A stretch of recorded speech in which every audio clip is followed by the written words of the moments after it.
이번 주는 이벤트가 상당히 많습니다. 이번 주에 있을 가장 큰 이벤트는 중국 양회 이벤트인데요.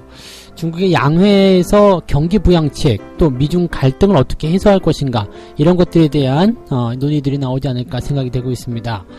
현재로서는 이제 미국과 중국이 강하게 대치를 하고 있는 상태이기 때문에 이 부분에 대해서 어떤 식으로 방향을 잡느냐, 이것이 이번 주의 증시 방향을 이끌 것이다, 뭐 이렇게 얘기가 좀 되고 있고요.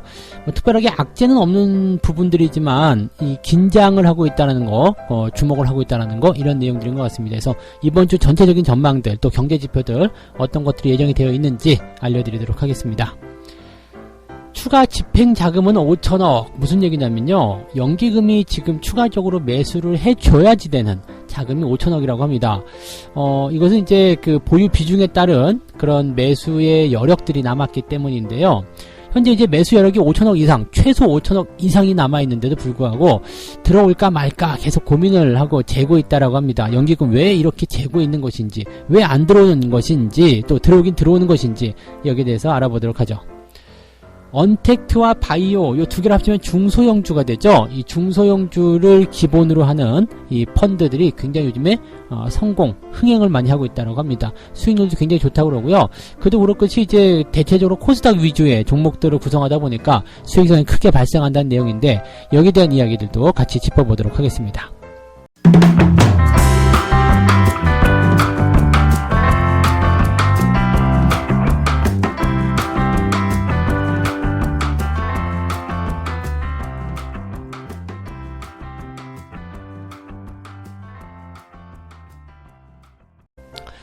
네, 반갑습니다. 오늘은 5월 18일 월요일입니다. 또다시 월요일이 되니까 그냥 또 찌뿌둥하고, 그죠? 안 아프던 것도 아프려고 하고 막 그러는 거 저도 잘 알고 있습니다만, 그래도 월요일이 와야지만이 또 여러분들이 즐거운 투자를 이어가지 않겠습니까?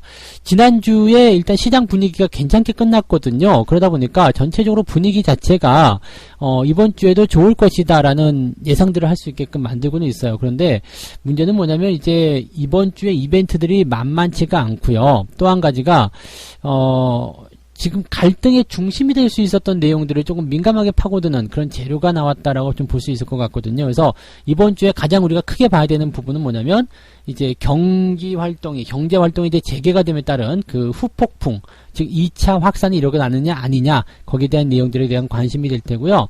또 한 가지는 이제 미중 갈등이에요. 미중 갈등인데 지금 현재 미국과 중국의 갈등은 요소는 계속 나와 있어요. 그렇지만 이 부분들이 어떤 식으로 해소가 될 것인지, 정말로 우려감을 크게 만들어낼 것인지, 여기에 대한 이야기들 봐야 되는 거고요. 또 경제 지표도 있단 말이에요. 경제 지표들 같은 경우도 일단은 뭐 흐름들이 나쁘게 나올 것이냐 아니냐, 그런 부분들 분명히 있을 건데, 여기에 대한 이야기를 전반적으로 좀 보고 우리나라 증시에는 또 어떻게 영향을 미칠 것인지 같이 좀 볼 겁니다. 일단은 이번 주 전망은요, 일단 이렇습니다. 경제활동 재개를 하고 나서 경기의 반응 속도가 어떻게 빨리 나올 것이냐, 이런 얘기들. 현재 이제 연준 같은 경우에서는 시장에 대한 어떤 기대치들을 계속해서 이야기하고는 있습니다. 경기는 계속 좋아질 것이다, 회복될 것이다, 뭐 그런 형태의 내용일 수도 있겠는데, 가장 중요한 관건은 그거겠죠. 경제활동을 재개를 했어. 그동안 봉쇄를 했는데 이것을 다시 열어가지고 재개를 했어요. 재개를 함에 따라서, 재개를 했으니까 뭔가 이슈가 나와줘야 될 거 아니에요. 뭔가 분위기가 나와줘야 될 거 아닙니까? 그런 것들에 대한 관점들이 어떻게 되느냐, 이거죠. 즉 그동안 막아놨었던 거를 풀어줬으니까 다시 회복해. 네, 이런 식으로 한다는 얘기죠. 그래서 여기에 대해서 좀 지켜보자라는 부분들인데, 이제 투자자들 입장에서 본다라면 일단 그것보단 낫지 않겠느냐, 이런 게 맞는 것 같아요. 최악의 상황을 일단 지나가지 않았느냐, 그거 그냥 꽉 막아서 아무것도 못하게 하는 거, 그거보다는 일단은 단 1달러라도 소비가 늘어나게 될 테고 이런 실적들이 발생하게 될 거 아니냐, 그것보다는 좋아지겠지라는 기대감들을 일단 가지고 있다는 얘기입니다. 그래서 거기에 대한 어떤 기대감들이 시장에서 조금씩 매수를 좀 확장시켜 나가는 그런 부분이 아니었나라고 생각이 좀 해볼 수가 있겠습니다. 자, 미중 무역 갈등에 대한 내용들은 조금 이제 양상이 다르게 좀 변하고 있어요. 어떤 식이냐면 지금 화웨이 쪽으로 기술력을 이용한 어떤 부품의 수출 이런 것들 하지 말자 이렇게 나오는 내용이 좀 된 거고, 그렇게 하다 보니까 이제 중국 같은 경우는 애플과 퀄컴 이런 미국 기업들에게 보복을 할 것이다 이런 식으로 또 이제 얘기가 나왔습니다. 이게 사실은 근데 지난 그 무역 분쟁이 한창일 때도 이런 일들은 계속 있었어요. 그리고 실제로 이제 중국이 그냥 미국의 보조에 좀 맞춰주게 된 이유 중에 하나도 트럼프의 재선이 가까웠으니까 좀 버텨보겠다라고 할 수도 있었겠지만, 실질적으로 중국이 생각하는 부분들은 중국으로서는 미국의 어떤 첨단 기술을 이용한 그런 부품들이 오지 않으면 제품을 만들 수가 없거든요. 그러니까 그 기술력에 대한 부분들이 반드시 필요했기 때문에 중국이 일단은 손을 들었다라고 볼 수가 있는 내용이 되겠죠. 뭐 공장이야 동남아나 다른 쪽으로 옮기면 되는 거니까 일단 원천 기술이 중요한 거지, 일단 뭐 인력이라든지 이런 것들이 중요하지는 않다라고 보시면 되는 겁니다. 그래서 중국 같은 경우는 뭐 그렇게 해서 무역 분쟁에서의 약간 그 좀 굽히고 들어가는 그런 형태의 모습을 보여줬는데, 이번에 그 중국의 책임론 이런 것들에 대한 얘기가 나오면서 또다시 이걸 어떻게 해결할 것이냐 이런 얘기가 되는 거죠. 그러니까 미국 대선을 놓고 보면은 미국이 절대로 약하게 굽히고 들어가지 않는다는 이야기입니다. 왜냐면 여기서 중국을 이겼다 눌렀다라는 어떤 판단들이 확 서야지만이 트럼프도 대선에 성공할 거란 말이죠. 그러니까 그런 뉘앙스를 풍기기 위해서 계속해서 또 중국을 압박하고 있는 그런 움직임이라고 보시면 되겠는데, 중국 같은 경우는 그거 알아도 어떻게 할 수가 없을 거예요. 그래서 지금 중국이 할 수 있는 최선의 방법은 무역 합의를 조금 더 확장해서 조금 더 사주는 거죠. 뭐 농산물을 뭐 원래 1,000만 달러 사겠다 그러면 뭐 1,500만 달러 사겠다라든지 이런 식으로 좀 범위를 확대하는 그런 수준으로 가지 않겠느냐라고 보시면 되겠고요. 뭐 이렇게 생각하고 있는 이유 중에 하나는요, 경제 상황이 지금 다 좋지 않아요. 미국이든 중국이든 그 어디든지 간에 이제 경제 전쟁을 한번 또 일으켜가지고 결코 좋은 일이 생길 수가 없다는 얘기입니다. 그래서 경기 회복이 우선이기 때문에 중국에서는 일단 이런 전면적인 싸움을 피할 것이고, 미국 입장에서도 중국이 덤비면 어떡하지? 이런 형태의 어떤 고민들은 좀 하고 있지 않겠느냐 이렇게 보실 수는 있겠습니다. 약간의 변동성들이 계속 나타날 수 있긴 한데요. 그래서 시장에 있는 분위기들은 최악의 상황을 일단 거쳐왔기 때문에 다시 그쪽으로 들어가고 싶어 하지는 않는다 이렇게 생각해 주시면 딱 맞을 것 같아요. 자, 이번 주에 발표되는 경제지표를 한번 살펴볼게요. 18일 날이죠. 오늘에는 이제 그 주택가격지수 발표가 됩니다. 주택지표는 리먼 사태 이후로 가장 중요한 경제 척도로 활용이 되고 있다는 거 꼭 명심하시고요. 지금은 이때 뭐 그 시기보다도 더 높은 수준의 어떤 주택 경기 활성화가 이루어지긴 했습니다만, 그래도 여전히 중요 지표로 확인이 되고 있습니다. 19일에는 이제 신규 주택 착공 건수, 또 허가 건수 이런 것들이 나오게 됩니다. 그래서 미국은 집을 많이 산다거나 새로 짓는다거나 이런 수주가 많이 나오면 경기가 좋아졌다 이렇게 판단하는 것 같더라고요. 그래서 그런 식의 지표 로 활용이 되고 있다 보시면 되겠고, 또 그 다음에 연준 의장이죠. 제롬 파월 의장이 상원에서 증언을 하게 되고요. 그 다음에 보스턴 연은 총재도 예정이 되어 있다고 되어 있습니다.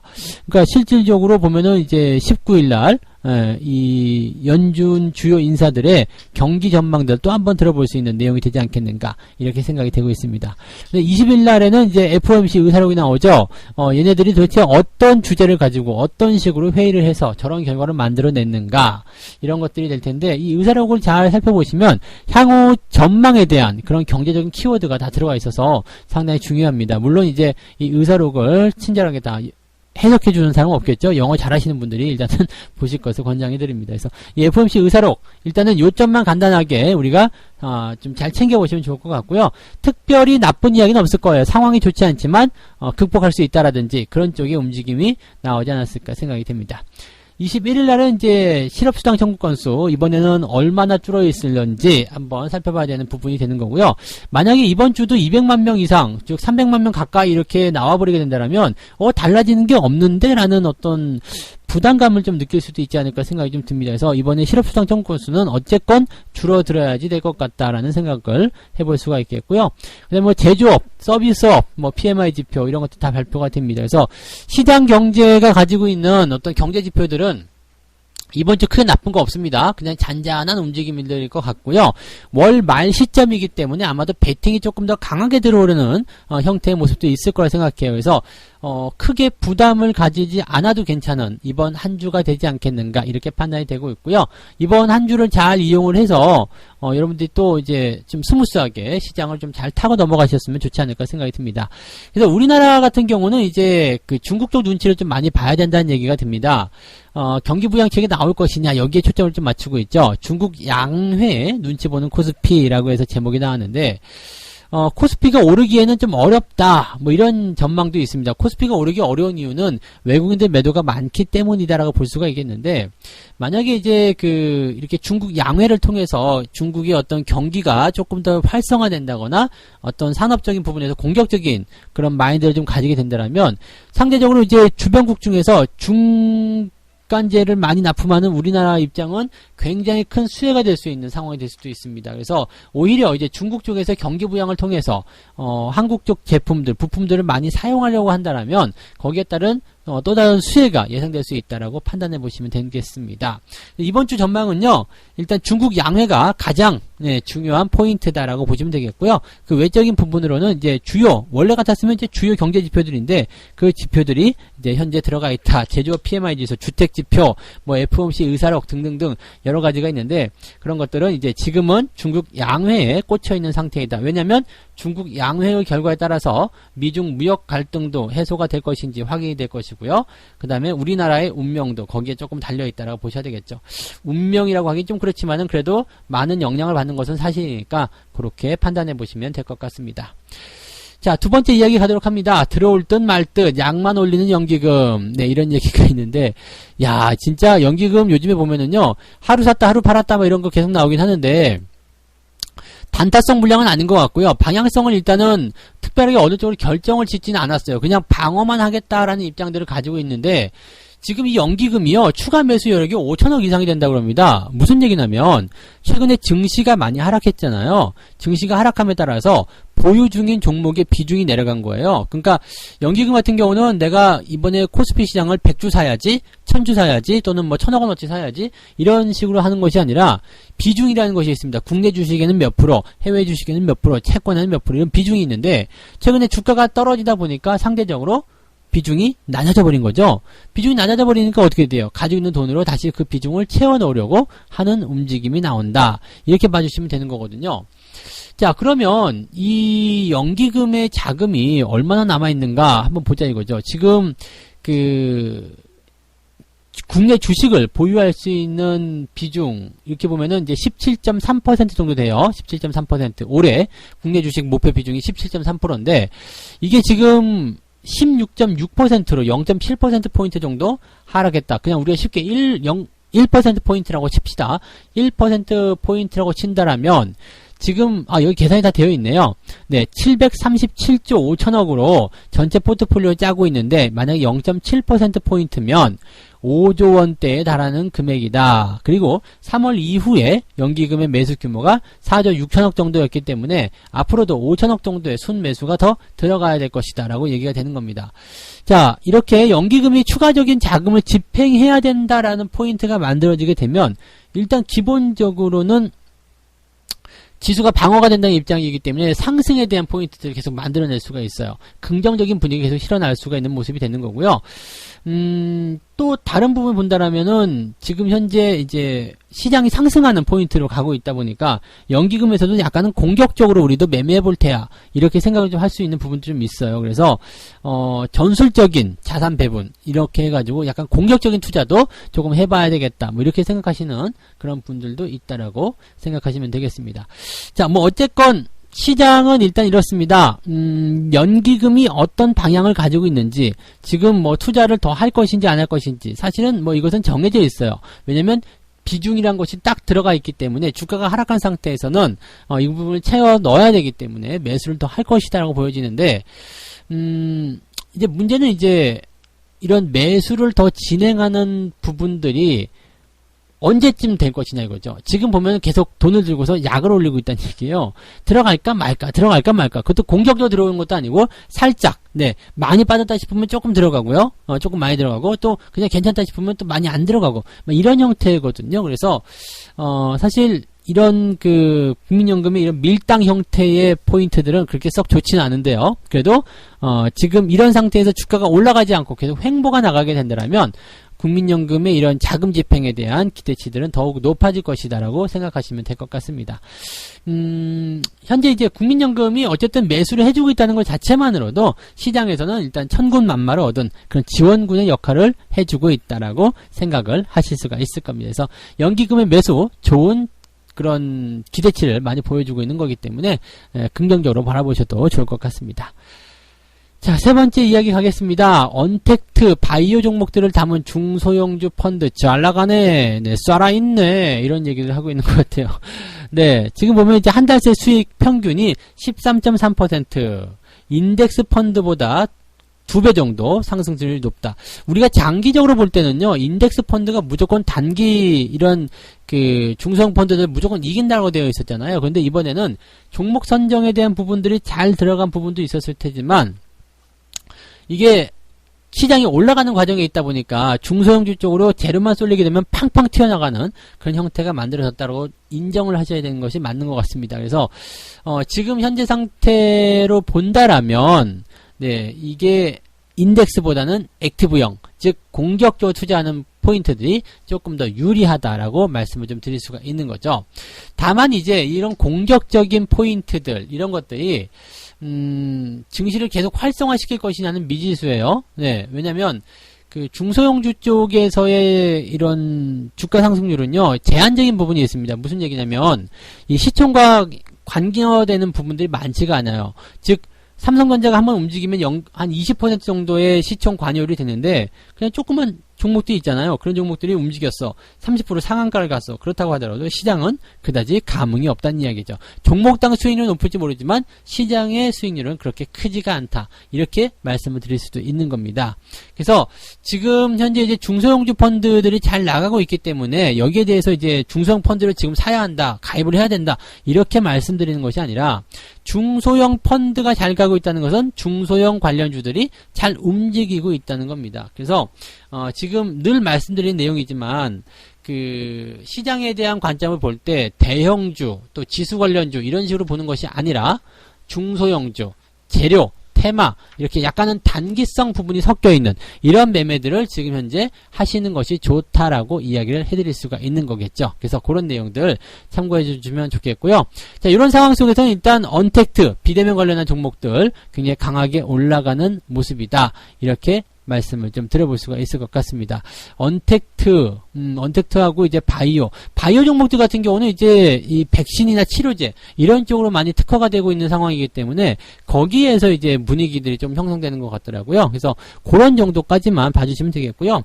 바이오도 옥석 가리기 잘 하셔야 됩니다. 네, 뭐 이것이 뭐다 해가지고 딱 들어가 봤는데 사실은 아닌 경우도 굉장히 많거든요. 근데 뭐다 하고 들어갈 때는 앞뒤 안 가리고 들어가죠. 정말 그렇대? 그러면서 주가가 호가창을 딱 보는데 막 올라가요. 그러면 못 참죠. 안 돼! 내 거야! 나도 태워줘! 뭐 그러면서 따라가다가 확 물리죠. 그러니까 항상 매매라는 것은 준비를 좀 해놓고 그 다음에 올라가기 전에 그럴 때 매매를 하셔야지만이 여러분들이 큰 수익, 시세를 한꺼번에 챙기실 수 있다는 것을 말씀을 드릴 수가 있겠습니다. 자, 오늘 이렇게 세 가지 이야기 해드릴게요. 네. 일단은, 중국의 양회를 지켜봐야 되겠습니다만, 전 세계적으로 흐름 자체는 나쁘지 않다. 분위기는 나쁘지 않다. 긴장 속에서도 기대감을 많이 가지고 있는 상황이다. 라고 되어 있고, 만약에 미중 갈등이 좀 다시 불거진다고 하더라도, 중국이 뭔가를 조금 더 양보해주지 않겠는가. 이런, 생각도 같이 좀 해보실 수가 있겠습니다. 자, 국민연금 같은 경우는 지금 추가적으로 매수를 할 수 있는 자금이 5천억 원 이상이 남아있는데, 문제는 이제 국민연금이 자꾸 미적된다는 이야기죠. 들어갈까 말까, 자꾸 이 생각을 하고 있어요. 그래서, 사실 이제 국민연금 같은 경우는 약간 방어적인 부분들도 좀 담당을 해야 되기 때문에, 충분히 이제 이런 변동성이 큰 주식들에 담기지 않을 것이다. 이런 생각들을 했으리라고 생각하기도 합니다. 근데, 어쨌건 추가 자금은 일단 그 목표 비중에 따라서 변화가 되겠지만, 플러스로 예상이 되어 있기 때문에, 조만간 연기금의 매수가 더욱더 증가되지 않겠는가, 이렇게 판단을 해보셔도 좋을 것 같습니다. 자, 그 다음에 언택트, 바이오, 최근의 움직임들이 가장 좋은 종목군 업종들이라고 보셔야 되겠죠. 근데 이 종목의 특징은 또 하나 본다라면 중소형주다라는 거죠. 그래서 중소형주 펀드가 최근에 굉장히 잘 나가고 있는데, 이 중소형주 펀드 같은 경우는 코스닥을 중심으로 한단 말이에요. 그래서 여러분들이 시장을 보지 않고 종목이나 코스닥 이렇게 개별주 위주의 어떤 대응 전략들과 단기성 포인트들을 만들어낸다라면 충분히 여러분들도 이런 펀드 못지않은 높은 수익을 올리실 수가 있을 겁니다. 그리고 바닥에서 이제 이런 펀드라든지 이런 상품들을 매수하는 것은 굉장히 어려운 일입니다. 힘든 일이고 무서운 일이죠. 근데 그런 것들을 잘 극복해내면 분명히 여러분들에게도 기회가 있을 것이다. 이렇게 말씀을 드릴 수가 있겠네요. 자, 아무튼 네, 종목 장세이기 때문에 너무 많이 오른 거 말고요. 기회가 있는 곳에서 여러분들이 주식 투자를 해 나가셨으면 좋겠습니다.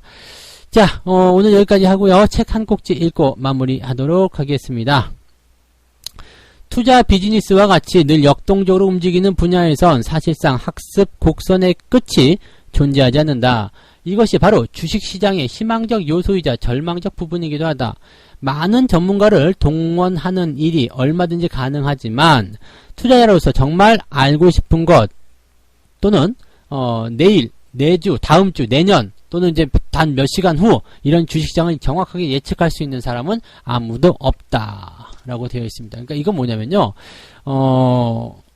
세상에 전문가는 많다 이거죠. 세상에 도움을 받을 수 있는 사람은 굉장히 많다. 근데 어떤 사람이 정말 나에게 도움을 주는 사람인지는 모르겠고 또 그런 사람들이 나에게 도움을 주고 있다고 하더라도 내일이나 모레 또는 몇 시간 후에 그런 증시 상황을 모두 다 예측하지는 못한다라고 되어 있는 겁니다. 그래서 그런 정도로 생각해 주시면 될 것 같아요. 그러니까 그런 식의 어떤 포지션들을 생각한다면 여러분들 내 마음대로 하는 것은 맞지만 그냥 이렇게 검증된 전문가, 잘하는 사람 그런 사람들에게 조금 훅 들어가지고 계시는 것도 괜찮을 것 같다 생각이 좀 듭니다.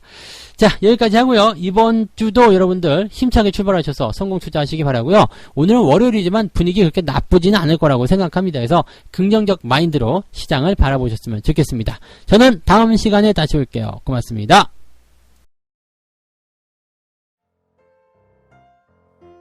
본 방송에서 제공되는 모든 정보는 투자 판단의 참고 자료이며 투자의 최종 책임은 본 방송을 이용하는 본인에게 있습니다.